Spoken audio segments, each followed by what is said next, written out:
landscape and sky, bracken and heather, and gritstone tor. Setting up of places of execution is a really kind of common thing in England. An abandoned place, lost in the black earth, lost in the dark age.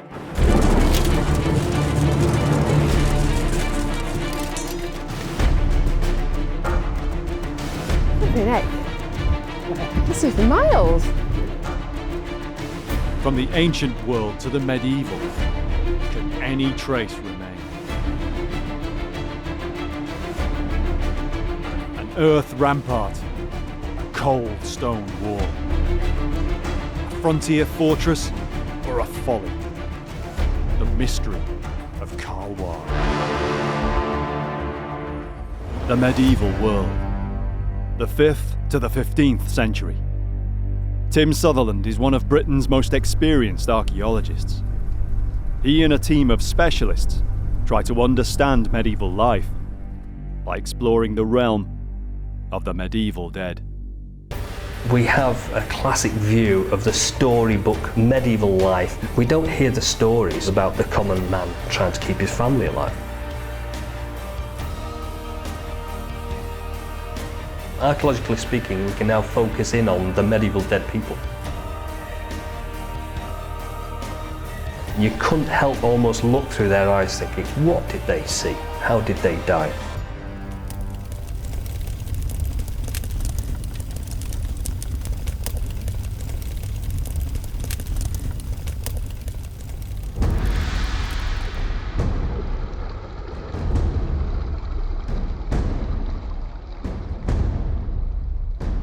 Of all the landscapes of Britain in the medieval period, the hills and uplands were the most remote places. From Cornwall to Scotland, the great moors, fells or heaths reached for scores of miles, dividing the more populated areas like inland seas. Few people lived there, fewer still travelled through them. Forbidding and dangerous, they were lands at the periphery of society, the home of robbers and bandits, or worse. The uplands were places of folklore and superstition, places that were unknown, uncomprehended, and to be feared. Tombs and burial mounds, standing stones and henges, castles and hill forts, uplands like the north of England and the Peak District.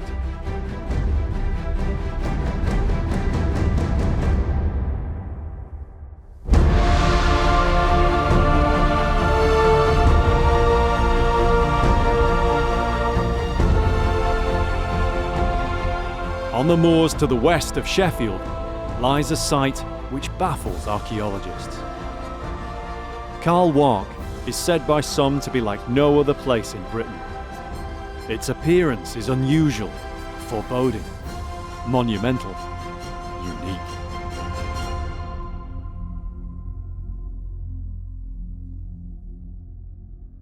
It's known as a hill fort, an enclosed outcrop looking out over the Hathersage and Burbage moors.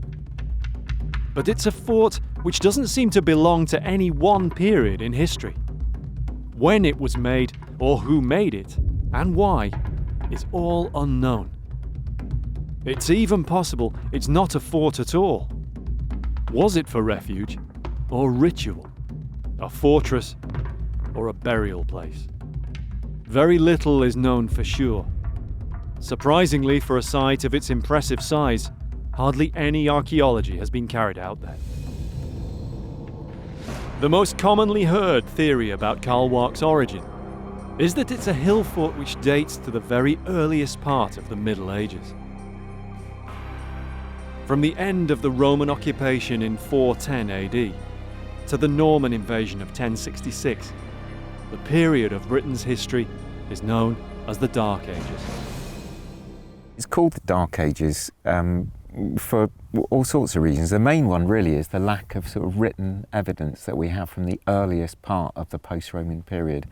So the 5th and 6th centuries and into the 7th century, with very, very little really in the way of explicit documentation or written evidence. But this perception began to change through the late 20th century, after a series of startling archaeological discoveries.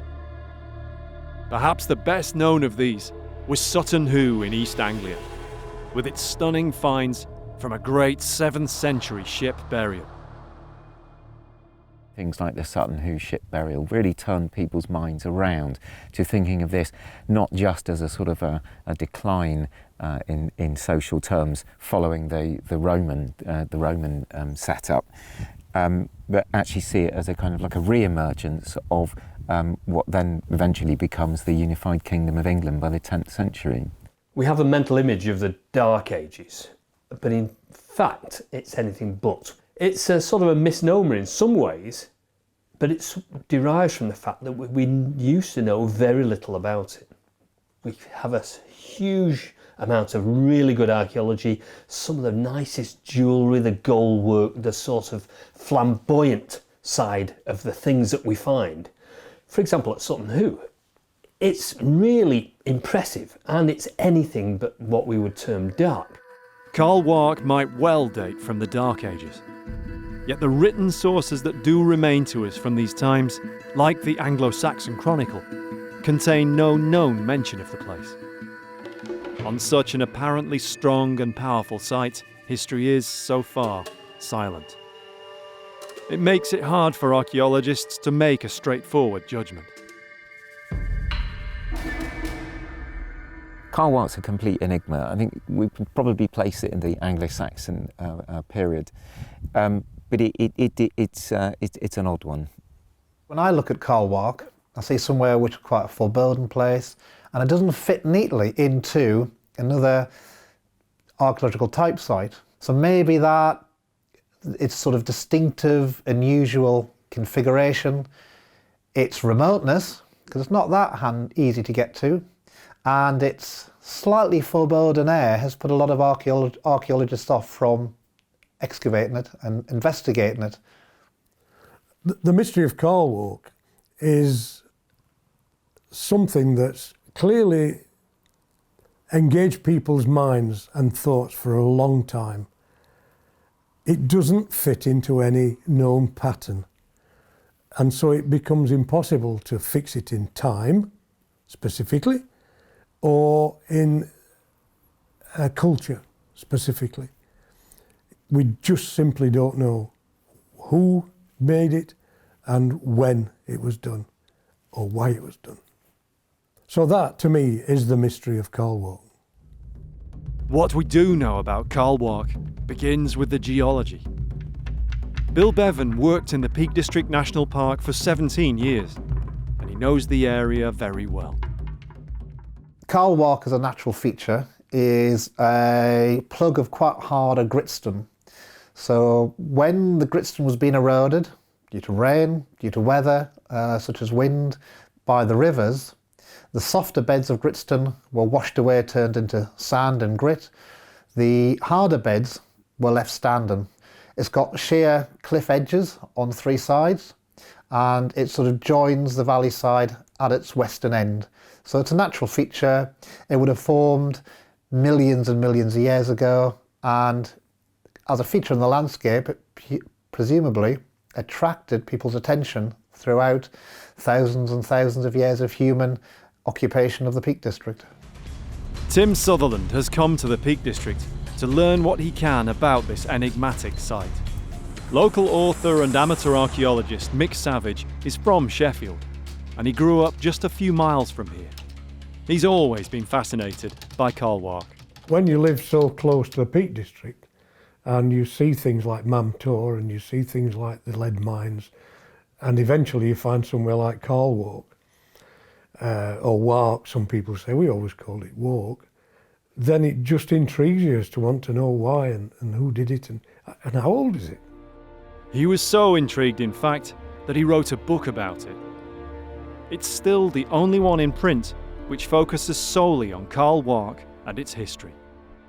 I've always enjoyed writing, and I thought it's an ideal thing. And as you say, there were no other books I could find. I would look at the Ordnance Survey maps, always loved maps. You'd see that Gothic writing fort and so on. And then it would be down to town, to Sheffield, to the archives. I used to spend a lot of time in the archives. And I think that's where I would really start to see some of the stuff that I included in the book, some of the references. Mick's agreed to show Tim around and explain what's known about one of the Peak District's most mysterious historic sites. When you look at Carl Wark, it does ask you questions about your place in the world, I think. It's a bit like something out of an old western, you know, you're looking up at the canyon and you've got these maze and features, and that still strikes me now. And it's quite an emotional impact when you walk along the valley and you see these big fortress-like cliffs rising up. It's something that is a bit primeval, I guess, for somebody living in the 20th or 21st century. And if you see somebody then stand on the edge of it, it brings that feeling of grandeur, of a landscape that is a bit more special, a bit bigger than most of the places we live in England. From Higa Tor, looking down over Carl Wark, it's a monumental landscape. It commands a view for miles to the south, over the Peak District's Hope Valley.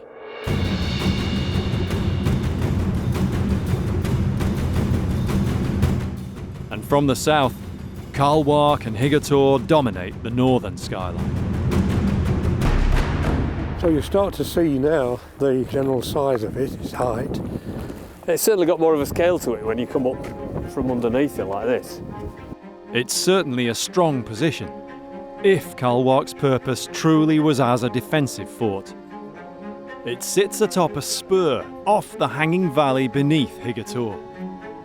The natural steep slope bounds it on 3 sides, and on the 4th is Carl Wark's most striking feature.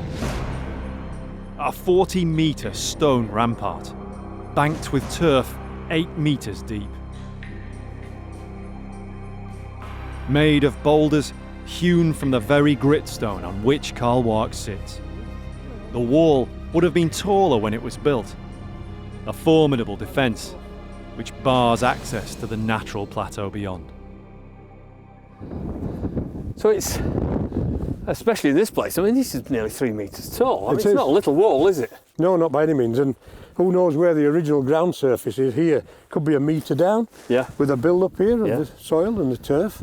Shall we go and look at the entrance? Excellent. Thanks.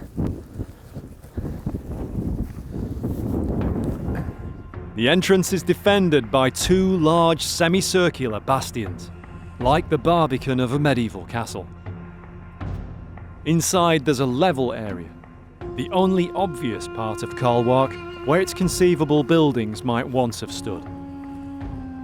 The rest of the interior is a maze of large earth-fast boulders, with seemingly little room for buildings, at least along the lines of conventional huts or roundhouses. An obvious place for a stronghold, yet with no features to tie it to any one era.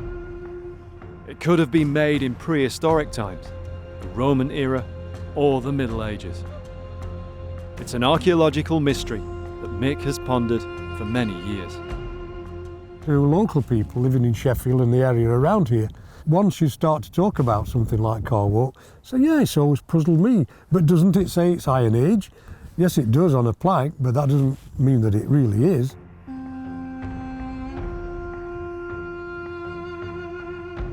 It's not a classic hill fort, that's blindingly obvious, although elements of it look as though they are. This looks like a rampart, and yet you look on other parts and it's not like anything I've ever seen in terms of hill forts or defensive enclosures.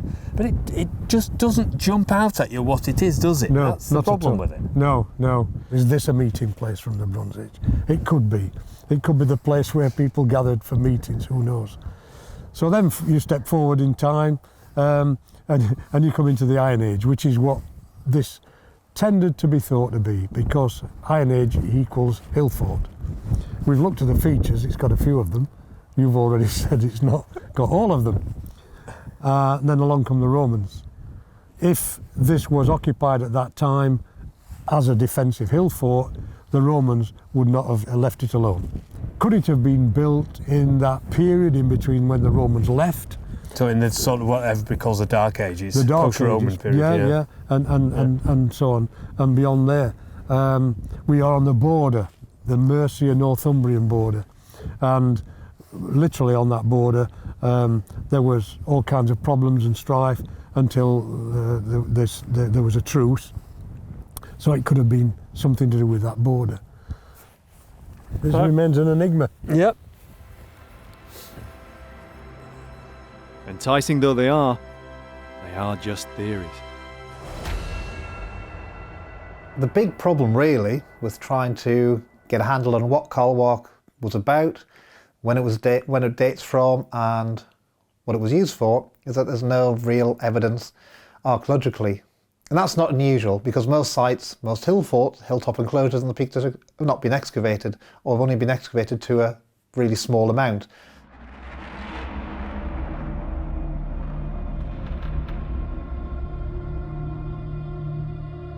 When we look at Carl Wark and we try and say, well, it's going to be one period or another, it was a hill fort or it was a refuge or a ceremonial, we're really starting from a blank canvas.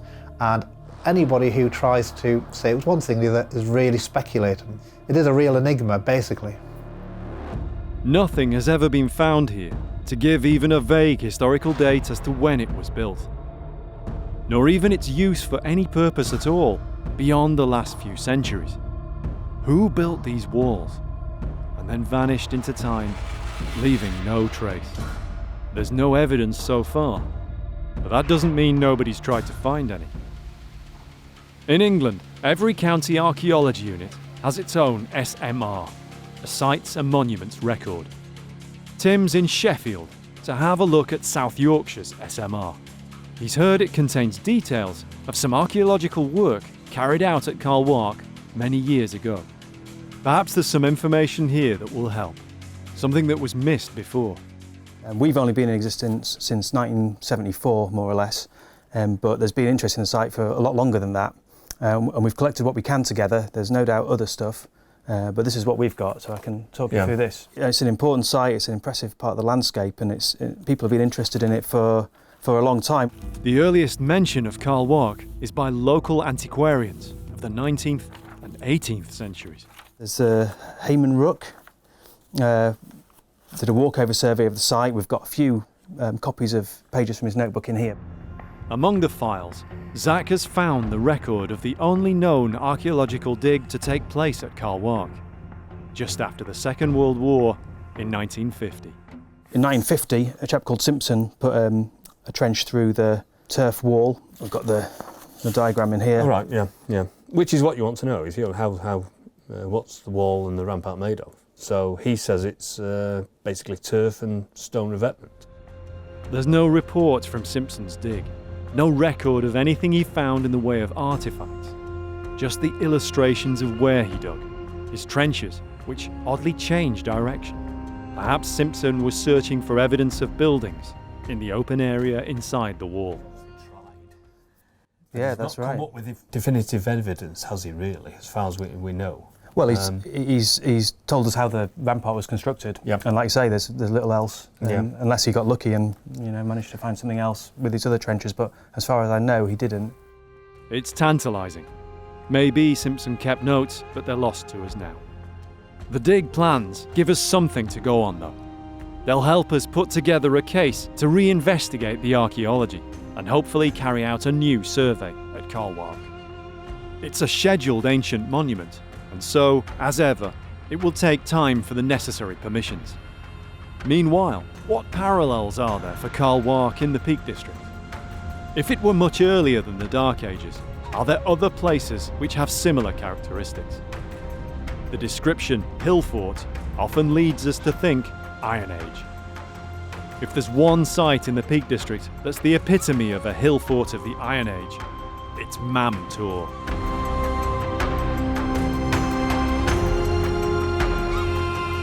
It's just 10 miles from Carl Wark, but a world away in scale and design.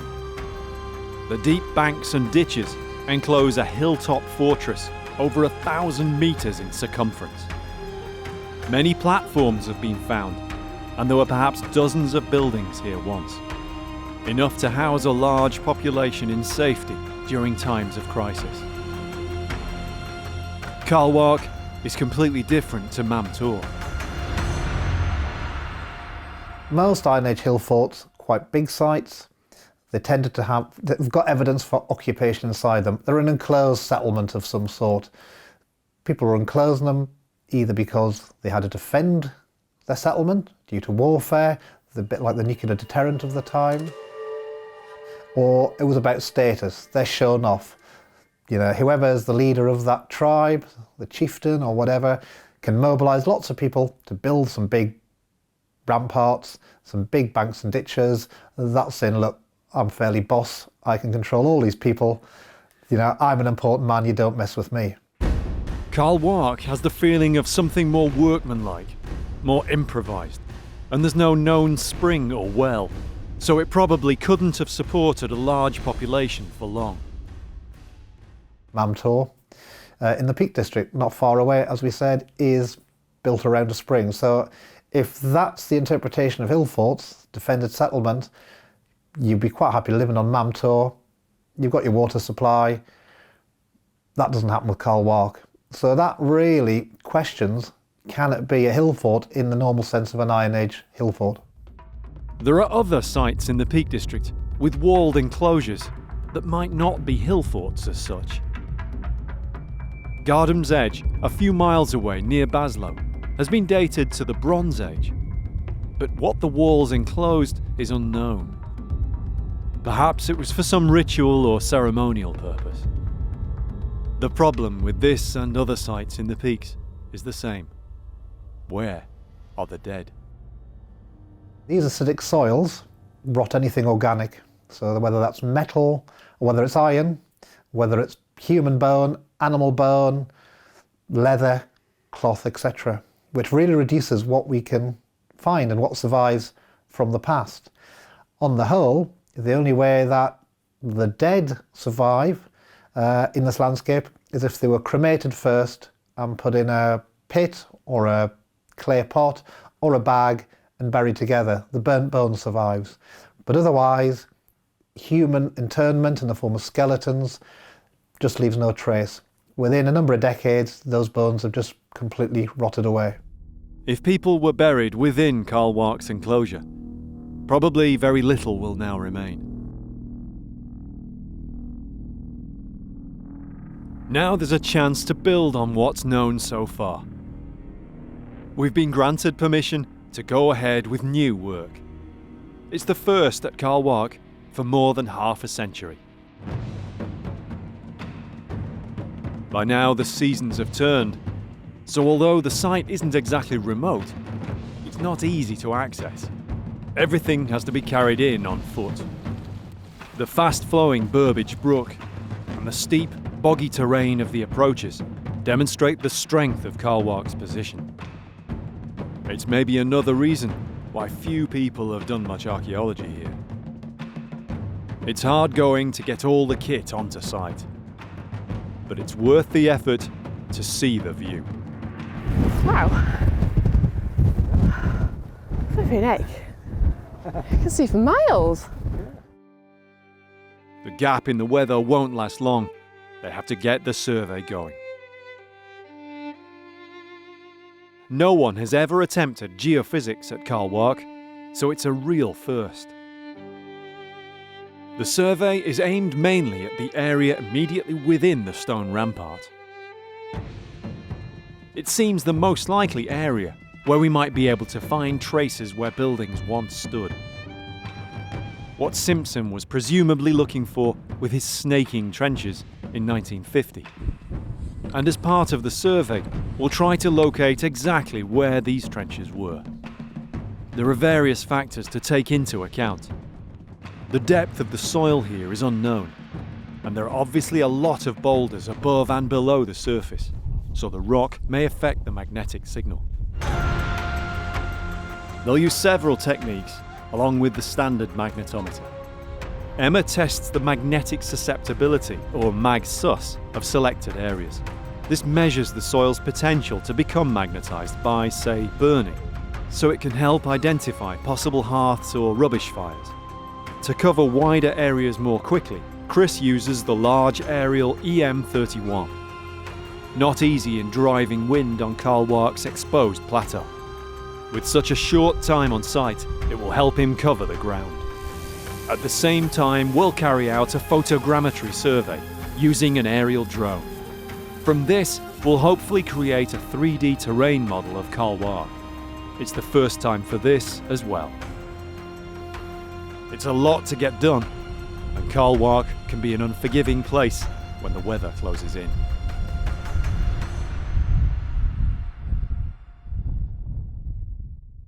This is the Peak District's eastern extreme. Carl Wark is a sentinel on the edge of the hills. This is border country. It may have always had some importance because of its proximity to this border zone, which goes back at least to Roman or late Iron Age times. But whether as a fort, settlement, meeting place, or sacred place, we can't tell.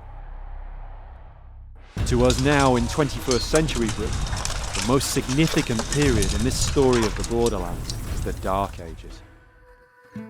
From the late 6th and early 7th centuries, this was the frontier between Mercia and Northumbria, powerful and competing kingdoms. There is evidence that the Peak District was under the influence of the Mercians and under the influence of Northumbrians at different time, and that the Northumbrians sent Christian missionaries down to the Peak District because it was a pagan Mercian area. And you also get the stone crosses, which were built as sort of wayside preaching crosses or as boundary markers. Anglo-Saxon Britain is a period which fascinates archaeologist Andrew Reynolds. It's a really interesting period to study because it tells us about all sorts of aspects of the development of human societies. So we can look at things like the emergence of kings and kingdoms. We can look at things like the emergence of legal frameworks, legal apparatus, judicial activity. We can look at the emergence of towns and villages. So, for example, much of what you see in the modern English landscape has its roots in the Anglo-Saxon period. Andrew sees Carl Wark as being similar to many other fortifications in Britain from this period, which seem to utilise distinctive features in frontier areas. The kind of form of the fortification up here finds its best parallels really in what we call either the Dark Ages or the early Middle Ages, in a series of fortifications which are very similar to those built in the Iron Age. And again, we tend to find these in northern Britain, in Wales and down in southwestern Britain.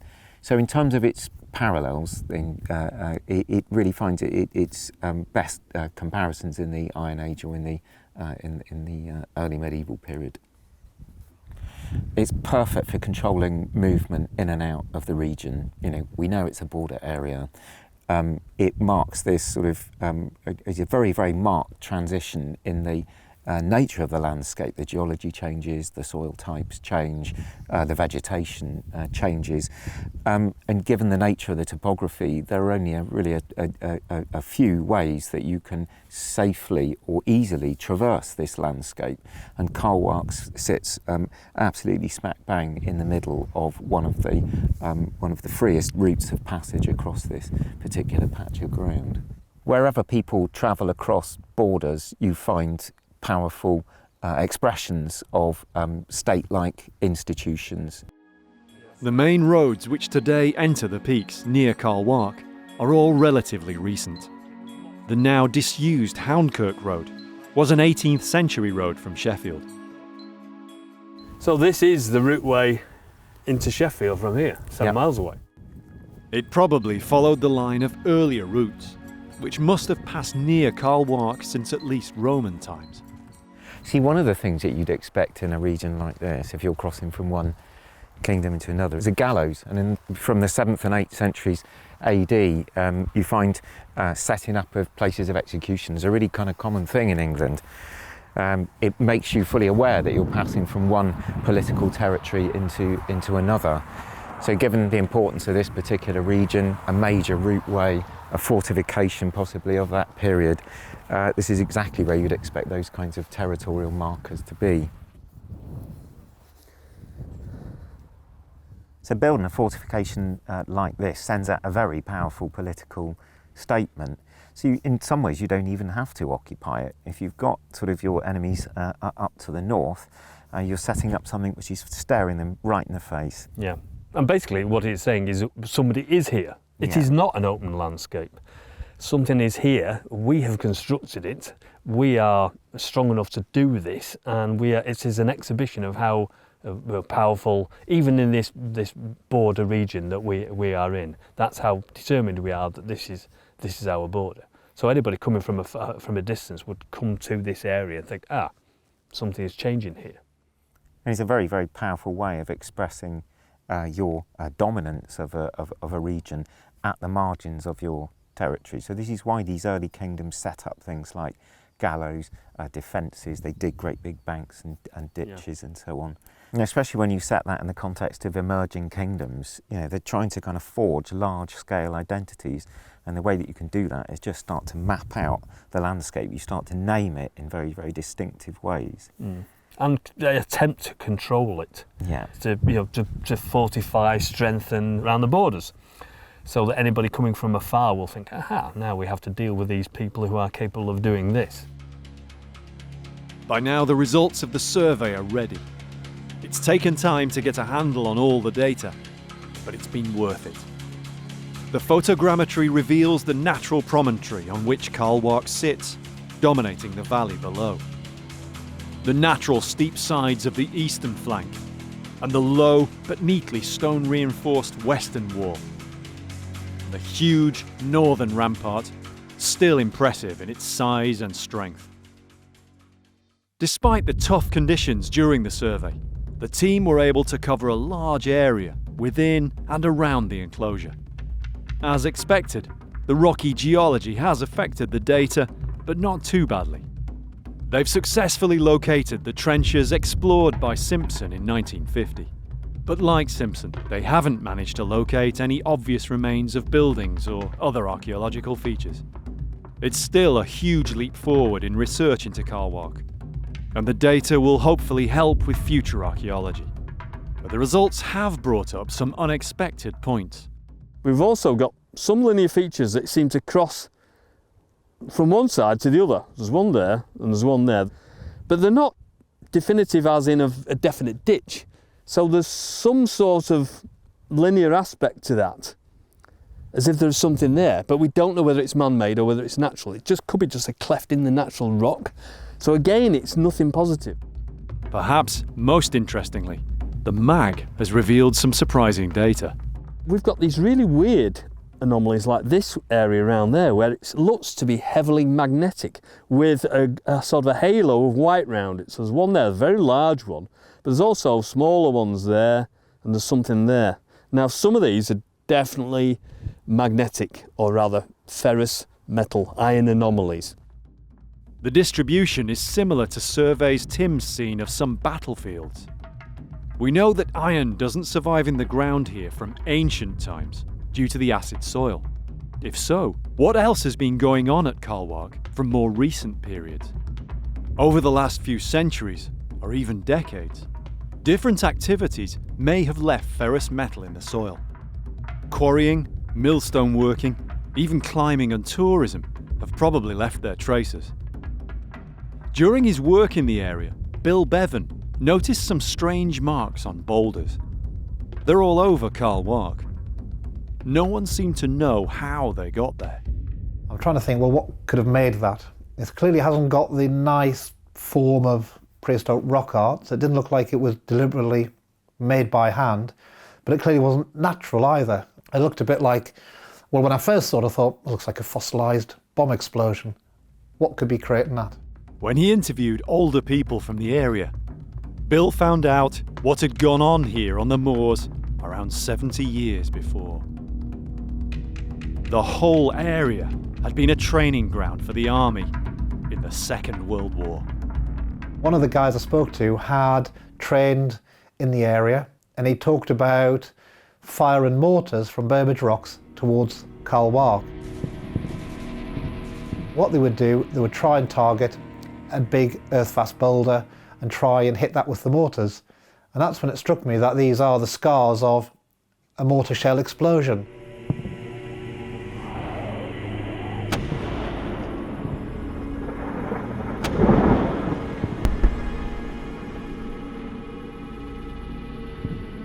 It's hit the rock, it's gouged out some of the boulder and left this, random pattern. And when I realised that, everything started to fit into place.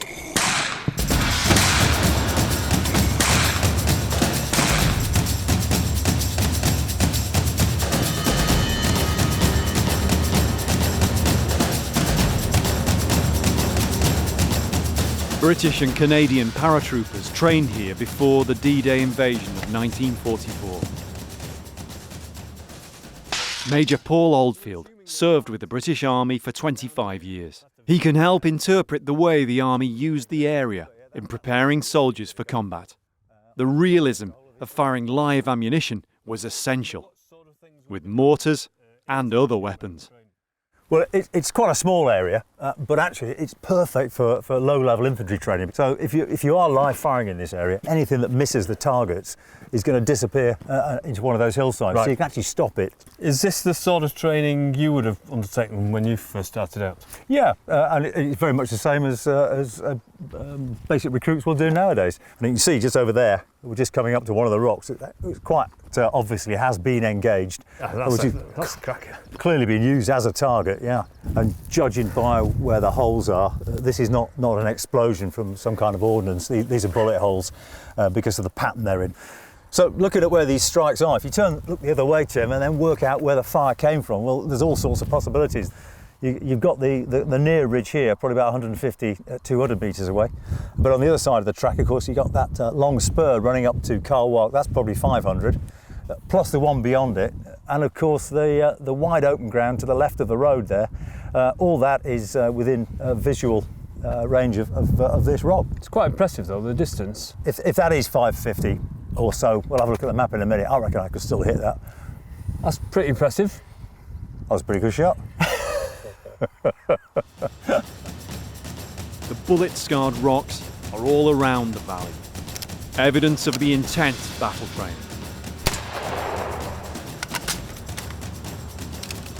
The whole area was one big shooting range.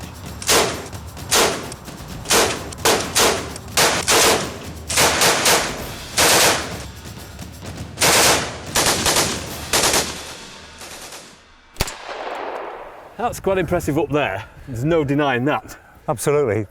Obviously, given that pattern, there must be something physical there for people to fire at. I would have thought so, yeah. And given the angle that the bullets have actually hit, it looks to me very much like they were coming actually from Carl Wark itself, which is what? So it's probably 700 metres away from here, at least. But they've hit direct onto the rock. There's no it ricochets off and all the rest of it. But one thing we don't know is whether that's individual fire one after the other, from different people, or whether that is a machine gun. Difficult to say. Multiple fire. Yeah, it's difficult to say. Yeah. But there are little separate areas, as if there's either different targets or they're aiming. Sure. Yeah. And even on the rocks over there, so it's not just one concentrated fire. Yeah. It's not just rocks that the troops were firing at. Beneath Carl Wark, it seems that Burbage Valley's historic Packhorse Bridge made a useful target. So you reckon there's some impact points on this bridge, do you? Well, there's some. Oh, yeah. There's some by your feet there. Right. So you've got those two there. One, two. There's some down on these stones. So and do all those ones down there, Tim, look like they've hit head on? Straight I would say so. Brickwork. They're very circular rather than. And that would indicate then the fire's coming from over there, basically that quarry where we've just come from. Yeah, very much so. Look, firing straight down this re-entrant onto an obvious objective for the infantry to go for. Yeah, it would be something worth seizing, an objective to give the infantry something to go for. Seizing a crossing point over a waterway is always important. And amazingly, there's still evidence here. And here's your proof, look. I can't believe that. Yeah, it's incredible, isn't it? All the water's washed this out. Look at them all. Yeah, actually in situ. There are actually some bullets, the bullet heads. And there's 1, 2, 3, 4, 5, 6 is right in front of us. There's one over there. That's probably a tracer round that one. Okay, Yeah. so we've got the evidence, we've got the physical evidence on the bridge, we've got the pot marks where the bullets have been hitting, we've got the actual bullets. And it's unbelievable, I can't believe it. And it's only recently because it's washed out with the rain and nobody's ever picked them up. And as you say, these have definitely been fired because you can see the rifling marks on the bullets. Yeah. So they haven't just been lost. Inside Carl Wark, Tim shows Paul some of the many scars left by the mortar explosion. This plateau is littered with these strikes, and they're quite distinctive when you see them. There's one there. So we're going to have a look at this one. You see there, it's it's got a centre and it's got the splash marks. Yeah, well, looking at where the main impact point is and where the wings of shrapnel have come off it, it looks very much like it was fired from that direction. I mean, if this was a 2-inch mortar, that would be very much extreme range. So it could have been in this dead ground over there, or perhaps it was a 3-inch mortar, which would reach here no trouble at all. But they're aiming up here, aren't they? They're obviously Yes, aiming at yeah. this. If you line them up, there are lines that seem to go this way. Okay. As if they are from, a certain location. So they're firing from one location and then just increasing or decreasing increasing the or range? decreasing, yeah. Right. So that's interesting. We'll go and look at some more if you want. Okay. Okay. Yeah. We've recorded the mortar impacts as part of our survey. In some cases, they show a possible line of fire, as the mortars fell short, long, or on target. So we've got another example. This is a nice clear one again. Oh yeah. And also we've got one of the most famous parts of this monument. It's Kai's chair, and it's not that far off it. Missed by 3 metres, yeah. Yeah, so This looks much more like a vertical impact, or much more vertical impact, because the spread of the shrapnel is much more even all the way around it. Yeah. So probably fired from fairly close in. So it's coming straight down. vertically, yeah. Absolutely, rather than the traditional 60-degree angle. There are many bullet holes around the entrance, which suggests it was used for a practice assault. Just meters away inside is the area where Simpson excavated his oddly zigzagging trenches. Could some of these have been leftover slit trenches from this Second World War training? Simpson was here just 5 years after the war. It would explain the unusual layout. Remains of the training up here were noted for some years after the war. There's even a story about the wood that was planted at this time, known as the Great Britain Plantation. Originally, it was planned to be the shape of Great Britain, and the bit at the bottom you'll see is missing on the map. The bit that would be Devon and Cornwall, because it was sticking out onto this spur below us. And apparently they didn't plant there because there's so much unexploded ordnance. They felt it was too risky. well, that's interesting. Yeah. Now, whether that story's true or not, I don't know, but that is what I understand to be the case.